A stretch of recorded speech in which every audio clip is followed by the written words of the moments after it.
Aujourd'hui, dépression 2.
Bad Trip, la vidéo, c'est beau. Salut à toutes et à tous et bienvenue sur mon blog. Aujourd'hui, Monsieur Poulpe m'a offert un chewing-gum. Mais vous savez, des chewing-gums, ça s'appelle comment?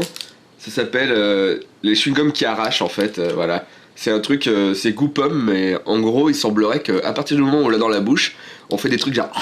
Donc, pour le blog, je vais tester en direct ce chewing-gum. Il colle au papier, hein, comme plein d'autres choses dans la vie, mais bon. Alors l'odeur est vraiment sympa. Elle advienne que pourra, Inch'Allah youpi, j'ai envie de dire.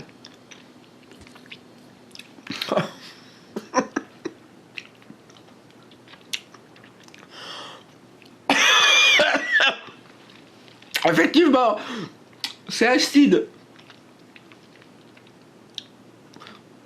Et c'est pas un chewing-gum. Il est trop dur. C'est pas un chewing-gum. Enrobage acide. Ah ouais, ça marche. Bon bah.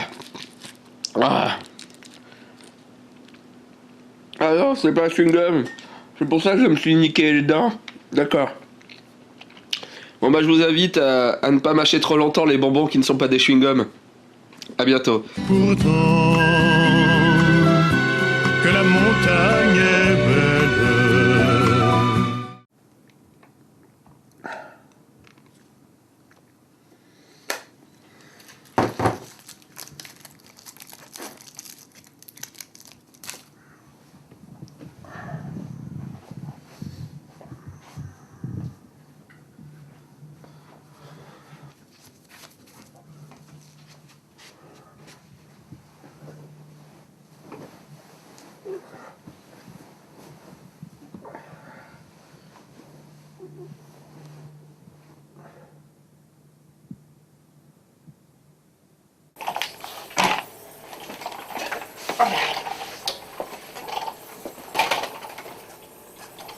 Bon, il n'y a pas de béquille, on me pose sur le fond vert.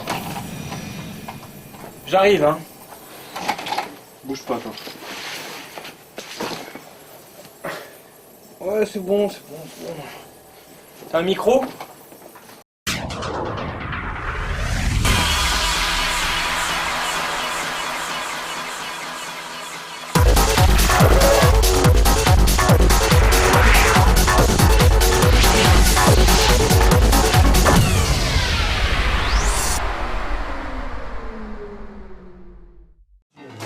Je suis arrivé avec un vélo de star là quand même, premier 120% motorisé.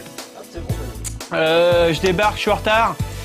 Je vous souhaite la bonne journée. On est mardi ?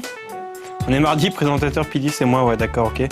Interview, temps perdu, rétro and magic, que du bonheur, tout de suite les news. 今ですねレベル5のブースに来ました。レベル5さんにこうね列が作られてて、これからシアターみたいなムービーを見てこのジュアーブルのねシールをもらって見てから遊ぶのかな。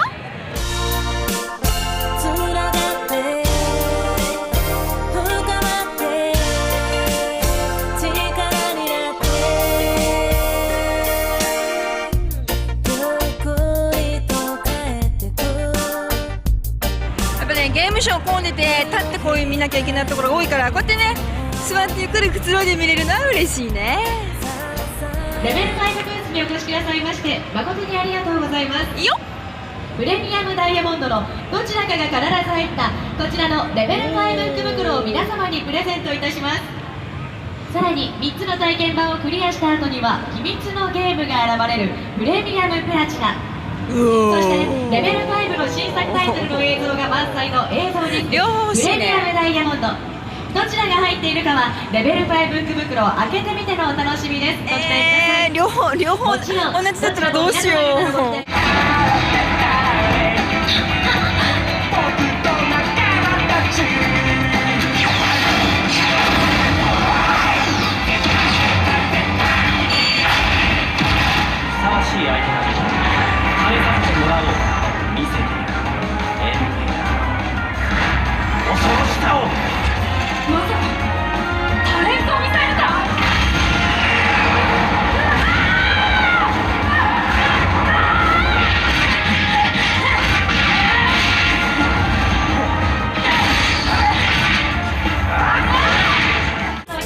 開いたよ。私は6番なのでまだ待ってましょう。どうぞ皆様ご自分のつけていらっしゃいますシールの番号と同じ番号のエリアへ。残り時間がない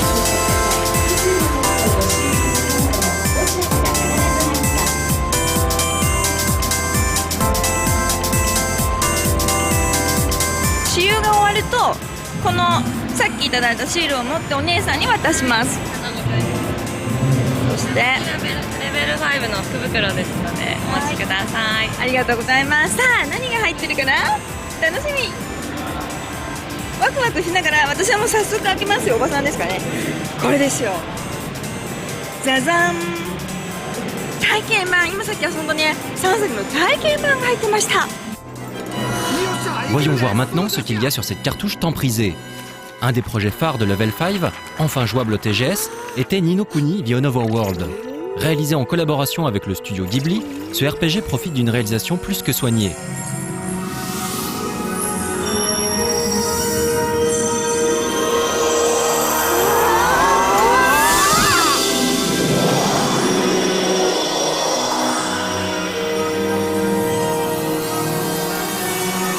Outre les très nombreuses cinématiques en dessin animé et l'excellent doublage, les décors sont magnifiques et les éléments en 3D s'intègrent joliment.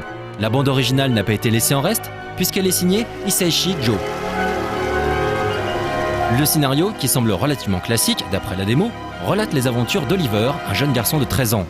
Bouleversé par la mort de sa mère, Shitsuku, l'esprit venu le consoler, lui confie un grimoire magique et l'entraîne dans Ni no Kuni, un monde parallèle où Oliver devra apprendre l'utilisation des runes magiques pour sauver ce monde. Le game system reste pour l'instant relativement proche d'un RPG classique, avec des déplacements dans les environnements, forêts, villes, sur une carte du monde et des combats aléatoires. Ceux-ci se déroulent tour par tour et se montrent plutôt agréables.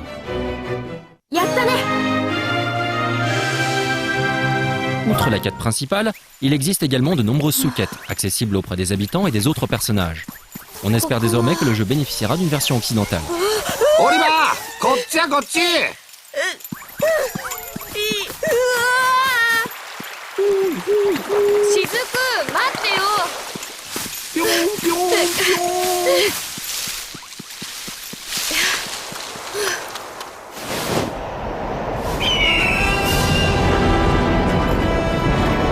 てや、ここが二の国や。お前たちの世界とは違うもう一つの世界なんや。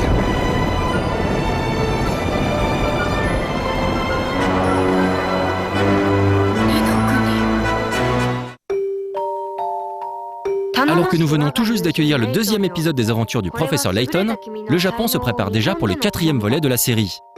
Intitulé Professeur Layton et la flûte du démon, le jeu proposera un principe similaire à celui que l'on connaît déjà. Pas de surprise donc, il faudra résoudre la grosse centaine d'énigmes proposées. D'ailleurs, on ne doute pas du fait qu'elles seront encore plus retorses et variées que lors des 3 premiers épisodes. Mais le petit vent de fraîcheur, c'est au niveau de l'histoire qu'il faudra aller le chercher, avec un scénario probablement très travaillé comme d'habitude. Cette fois-ci, les 2 compères devront faire face à une espèce de masse noire géante qui apparaît au son de quelques notes de flûte. Pour ceux qui auront résolu l'ensemble des énigmes, Layton Kyoju Tomajinofue, en VO, proposera un bonus très appréciable. Un RPG se déroulant dans Londres, que l'on dit particulièrement fourni, durée de vie prévue 100 d'heures, sera visiblement intégré au jeu. Prévu pour le 26 novembre au Japon, la flûte démoniaque ne verra probablement pas le jour chez nous avant 2 bonnes années.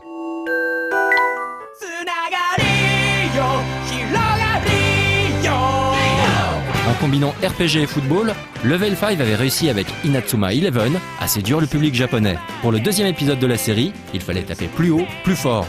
À la manière de Pokémon, Inatsuma 11 2 sera ainsi décliné en 2 cartouches différentes, Blizzard et Fire. Chacune proposera des rivaux différents, mais surtout de nombreux personnages aux caractéristiques propres. Vous l'aurez deviné, il faudra donc posséder les 2 jeux pour pouvoir former l'équipe ultime. Car Inatsuma 11 est une sorte de tactical footballistique dans lequel on doit recruter les meilleurs joueurs, ou en tout cas des joueurs complémentaires. L'action, lors des matchs, se déroule un peu comme dans les premiers jeux Captain Tsubasa sur NES. On déplace les joueurs et lorsqu'ils en rencontrent d'autres, une petite cinématique se déclenche. La conclusion de l'action dépend ensuite des caractéristiques de chacun des protagonistes.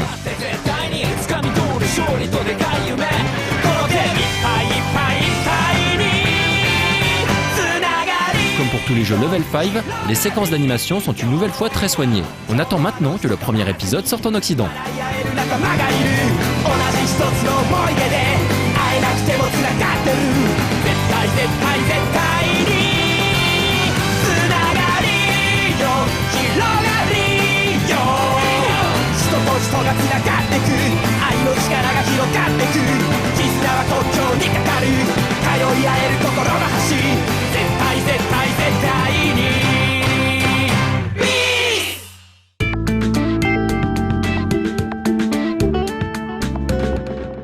Et hop, vous voyez, j'ai un papier aujourd'hui car je n'ai rien préparé comme d'habitude.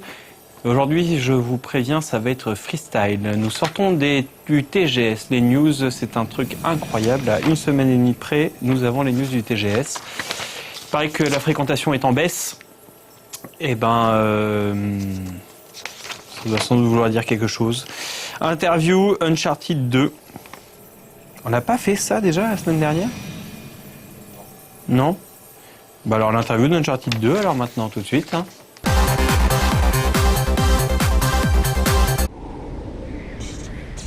Naughty Dog fait partie des studios stars de Sony au même titre que Insomniac Games, la team ICO ou encore Polyphony Digital.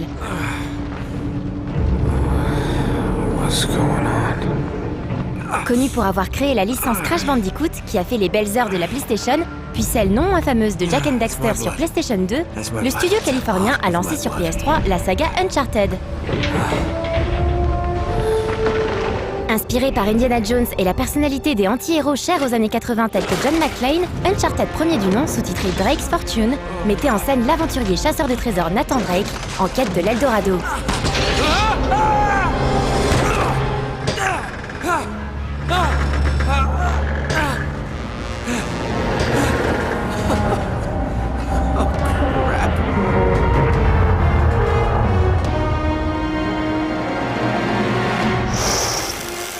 Ce premier jeu PS3 sorti fin 2007, soit quelques mois après la disponibilité de la console en France, avait marqué par ses indéniables qualités techniques, son gameplay simple et efficace, et les personnalités hautes en couleur de ses protagonistes mises en valeur par d'excellents dialogues aussi bien écrits que joués. This way.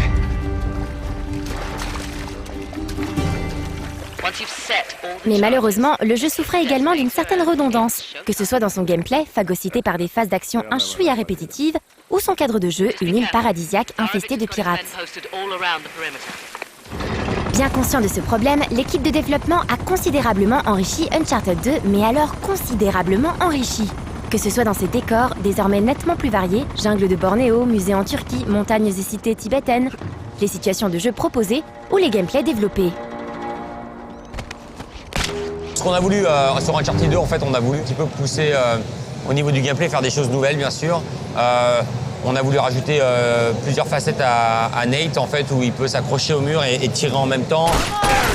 On a rajouté tout ce qui est le côté stealth, où il peut s'infiltrer et approcher, en fait, des setups en fait, de manière complètement différente. L'histoire est linéaire parce qu'on raconte une histoire, mais au niveau du gameplay, on donne plusieurs options en fait, aux joueurs et c'est à lui de l'aborder comme il le veut. Donc tu peux soit essayer d'y aller de manière discrète, ou tu peux essayer d'y aller en bourrin et prendre ton gun et puis essayer de tuer les mecs, plus les puzzles, etc.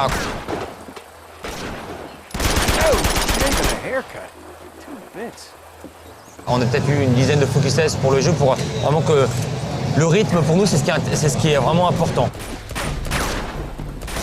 Conçu comme un film, une superproduction hollywoodienne, Uncharted 2 déploie toute la panoplie des ressorts et situations ludiques afin de maintenir le joueur en haleine, scotché sur son siège, mais néanmoins actif, paddle en main.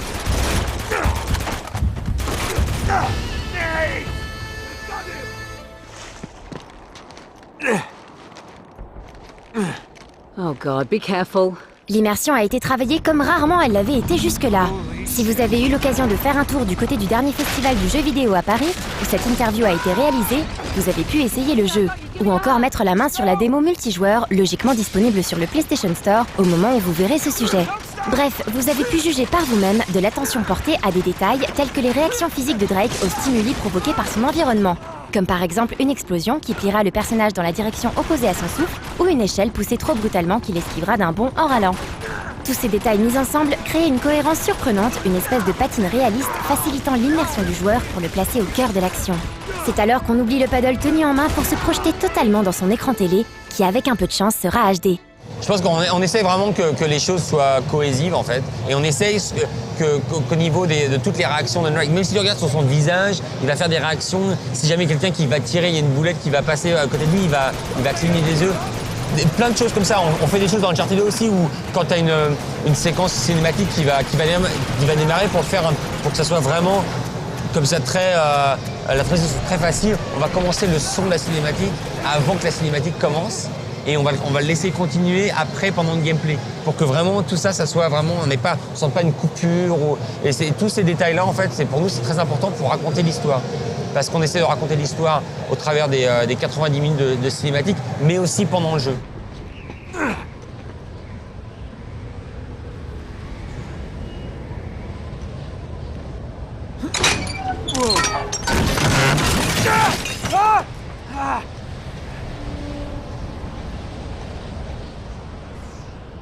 On voulait vraiment pas que les gens aient l'impression « Ah, je regarde une cinématique ». Non, ça fait partie de la progression du jeu. Les gens l'attendent, l'anticipent et quand ça vient, ils apprécient vraiment. Mais au niveau du contrôleur, ils ne savent pas si c'est le moment de poser ou pas, quoi.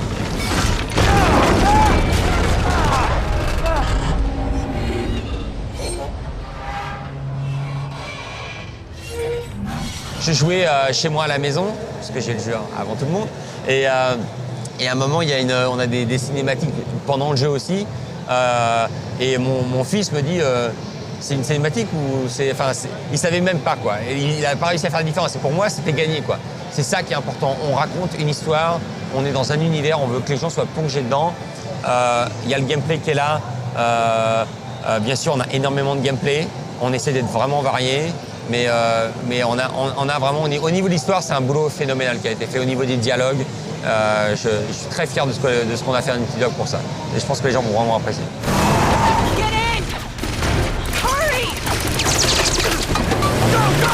Et bien sûr, pour parvenir à produire un blockbuster ludique de cet acabit, il faut une plateforme à la mesure des ambitions du studio et une équipe technique ayant la capacité de la maîtriser et d'en pousser les capacités. Longtemps critiquée pour être une machine difficile et sous-exploitée, la PlayStation 3 fait avec Uncharted 2 l'éclatante démonstration de ses capacités. Nous avions eu l'année dernière l'excellent Killzone 2 et quelques titres tels que Wipeout HD. D'autres arriveront en début d'année prochaine, comme God of War 3 et Heavy Rain, mais en cette fin d'année, la claque PS3, c'est incontestablement Uncharted 2. Naughty Dog était d'ailleurs attendu au tournant. Développeur first party qui historiquement a toujours fait montre des capacités des différentes générations de PlayStation, il n'avait pas le droit de se louper.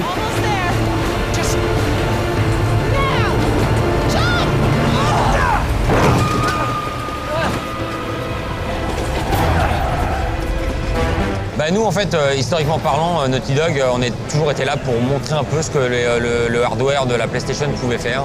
Et encore une fois, on essaie de le faire avec la PlayStation 3. La pression, on se la met nous-mêmes, plus que n'importe qui d'autre, plus que Sony, plus que les gens. Je pense qu'on a fait quelque chose qui, techniquement parlant, est peut-être quasiment 1 an ou 2 en avance sur ce qui va se faire sur cette console. Moi, je l'ai toujours dit. J'ai toujours dit que la console, elle avait un potentiel énorme. Et je pense qu'aujourd'hui, on peut le voir.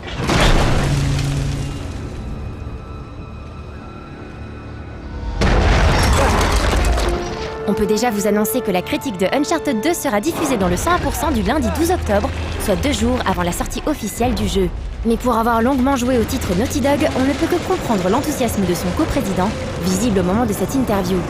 Nathan Drake est de retour et pour notre plus grand plaisir, il va souffrir 1000 mots dans les plus hallucinantes des situations. Si un jeu peut faire vendre beaucoup de PS3 ce Noël, c'est clairement Uncharted 2.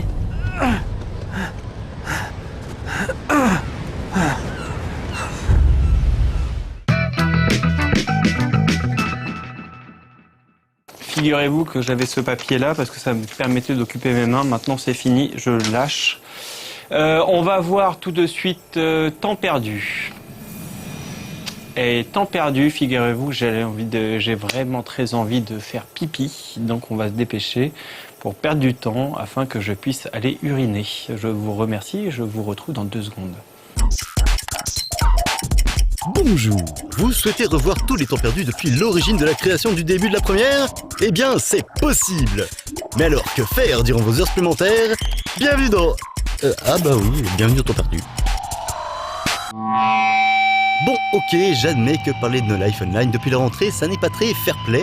Alors aujourd'hui, c'est promis, ce sera la dernière fois. J'aurai craché, si je mange, je reste en France, et tant qu'à faire, je mangerai des milliers d'aiguilles. Mais ça, c'est pour les connaisseurs. Aujourd'hui donc, une spéciale site de No Life. Un site tout beau, tout neuf, en blanc, rouge et noir, qui a quand même sacrément la classe. Et puisque nous sommes là pour perdre notre temps, un détour par le forum est impératif. Des discussions à ne plus savoir qu'en faire, une poubelle pour découvrir ou redécouvrir avec délectation le pire du meilleur de ce qui se fait de moins bon. Des trolls à poils longs, des trolls à poils ras, bref, que du bon. Et que dire de cette merveille de langage SMS qui vous scotchera votre écran en minimum 2 heures afin de pouvoir déchiffrer la crème de la crème des messages. Sans rire, que l'on soit acteur ou simplement spectateur, suivre tout le forum peut prendre une vie entière. Et en plus, il y a même un sujet sur Temps perdu où des gens bien intentionnés laissent des petites adresses fort intéressantes. En revenant sur la page principale du site, on se rappelle que l'on doit voter pour JTop. Ces simples clics de salut public permettront non seulement de renforcer la chaîne auprès des artistes japonais, mais vous feront aussi gagner de précieuses minutes durant vos heures supplémentaires. Surtout, avouons-le, depuis qu'il faut refaire intégralement sa sélection d'une semaine sur l'autre. Mais bon, n'oubliez pas, le JTop, il faut que j'y vote. Parce que sinon, on sera tout triste. Et enfin, pour les plus riches d'entre vous, enfin du moins pas tant que ça quand on voit combien vous dépensez dans les MMORPG, il y a l'abonnement. Et là, c'est la fête. Des dizaines, des centaines d'émissions, toutes plus belles les unes que les autres. Vous pouvez tout revoir, enfin presque tout. Vous pouvez visionner des reportages, des critiques, des mangements geeks, des EXP en retard, des spéciales 1er avril, 8 décembre, des 101% tout récents, des 100% tout vieux, des Davy, des Benoît, des Pili, des Suzuka, des Alex, des Sébastien Hocher, bonjour patron, des Clément qui enregistrent actuellement ma voix, ça va? Ouais. En clair, des plein de gens qui donnent leur cœur, leur âme, leur temps, leur vie pour vous faire plaisir. Parce que oui, on vous aime. Et que si ça n'était pas le cas, nous ne passerions pas notre temps presque libre à No Life. Alors n'hésitez plus, jetez-vous à l'eau et après avoir séché votre souris, rejoignez-nous et surtout n'oubliez pas que pour gagner plus, jouez plus. Bon, et si là on dit que je suis pas assez corporate, je me coupe une main.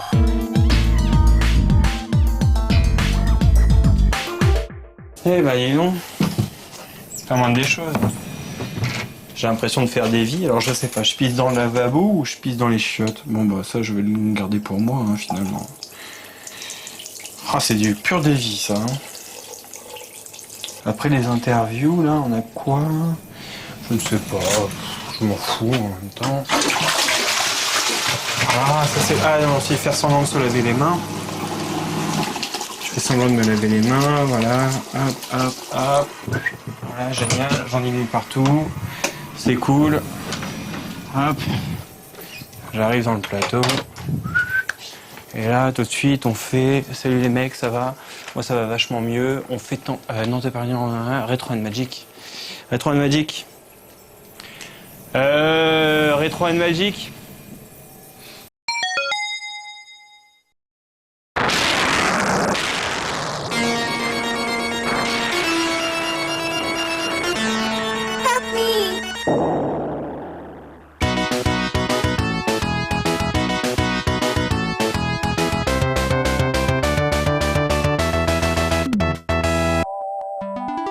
Dans une précédente émission, nous avons chroniqué les aventures de Mickey Mouse sur console Sega avec la série des Illusion. Mais la souris en culotte rouge connut également plusieurs jeux sur Super Nintendo avec la saga Magical Quest de Capcom.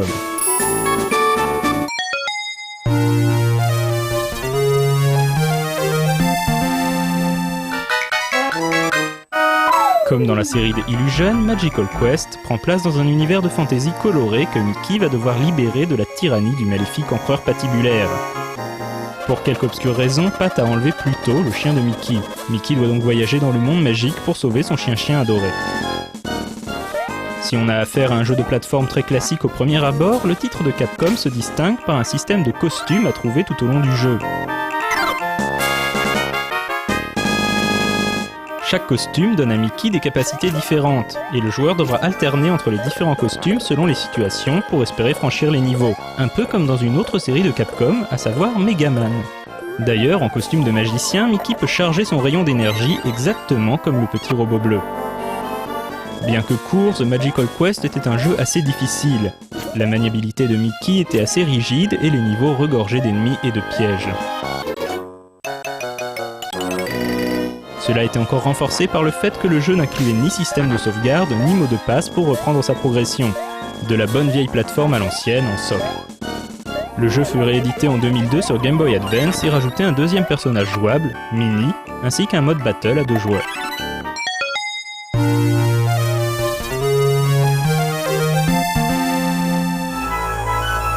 La suite de Magical Quest est sortie sous le titre The Great Circus Mystery.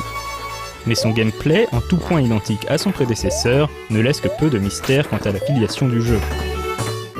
Alors que Mickey et Minnie s'apprêtaient à passer une journée au cirque avec tous leurs amis, ils découvrent que les clowns et les acrobates ont été remplacés par les sbires mal intentionnés du baron patibulaire, qui a descendu quelques barreaux sur l'échelle du pouvoir, mais pas sur celle de la vilainie. Pluto et Donald ayant disparu, c'est à Mickey et Minnie de les retrouver et mettre un terme aux agissements de Pat et sa bande.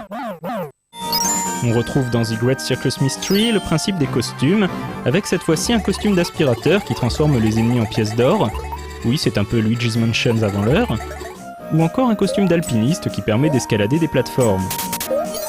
Mais la plus grosse innovation de ce deuxième épisode est la possibilité de jouer à 2 simultanément en coopération.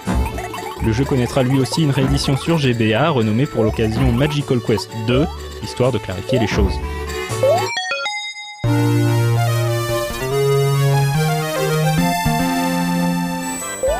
Sorti uniquement au Japon, ce 3e épisode de Magical Quest est très semblable aux 2 jeux précédents, tant du point de vue graphique que de celui du gameplay. Cette fois-ci, l'incorrigible roi Pat, qui a repris du galon, a capturé les neveux de Donald, Riri, Fifi et Loulou. Mickey et Donald doivent donc retourner dans le monde magique pour sauver les enfants et botter le derrière de Pat une fois de plus. Alternant les costumes de chevalier, de bûcheron et de magicien, les 2 compères devront parcourir 6 niveaux chatoyants avant d'arriver dans l'antre de Pat. Comme d'habitude avec cette série, le jeu est relativement court mais plutôt difficile, et demandera beaucoup de réflexes et de timing aux joueurs pour triompher des dangers du pays magique. Magical Quest 3 souffre un peu du syndrome on prend les mêmes et on recommence, malgré un mode de joueur sympathique. Il faudra attendre la version Game Boy Advance en 2003 pour que les joueurs occidentaux puissent essayer au titre.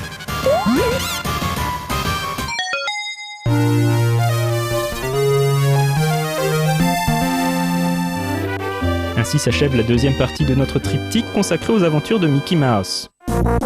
Dans la 3e et dernière partie, nous parlerons des aventures one-shot de Mickey sur les différentes consoles 16 bits.